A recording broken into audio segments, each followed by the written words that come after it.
നിരാശാബോധമാണ് നമ്മെ പലരെയും ബാധിച്ചിരിക്കുന്നത്. നാളെയെ കുറിച്ചുള്ളതായ ചിന്തയിൽ ഏറെ ആകൃഷ്ടരായ വ്യാകുലപ്പെടുന്ന ഒരവസ്ഥയാണ് നമുക്കിന്നുള്ളത്. വ്യക്തി ജീവിതത്തിലായാലും കുടുംബ ജീവിതത്തിലായാലും സമൂഹത്തിലായാലും നമ്മൾ കേൾക്കുന്നതും നമ്മൾ കാണുന്നതും നമ്മൾ അനുഭവിക്കുന്നതുമായ സമകാലിക ലോകത്തിലെ ഓരോ കാര്യങ്ങളും ഒന്ന് അവലോകനം ചെയ്യുമ്പോൾ എവിടെയാണ് ഒരു സ്വസ്ഥത നമുക്കുള്ളത്? എവിടെയാണ് ഒരു ശാന്തത നമുക്കുള്ളത്?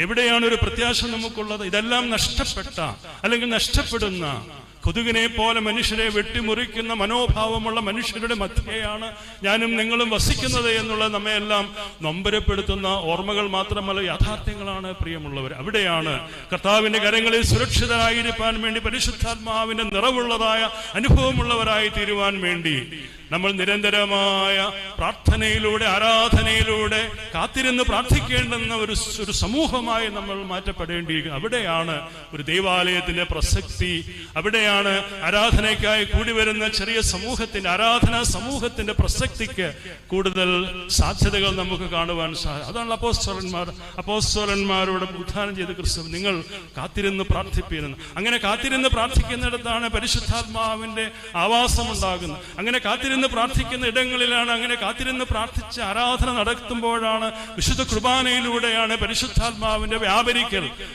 അപ്പവീഞ്ഞുകളിൽ എന്ന പോലെ എന്നിലും നിങ്ങളിലും ഒക്കെ സമൃദ്ധമായി ആവസിക്കുന്നതും അങ്ങനെ പരിശുദ്ധാത്മ നിറവോടുകൂടി ചൈതന്യത്തോടുകൂടി ജീവിതത്തിന് നവമായ ഒരു അനുഭവ തലങ്ങളിലേക്ക് നമുക്ക് കൊണ്ടുപോകുവാനുമായിട്ട് സാധിക്കുന്നത്. പ്രിയമുള്ളവരെ,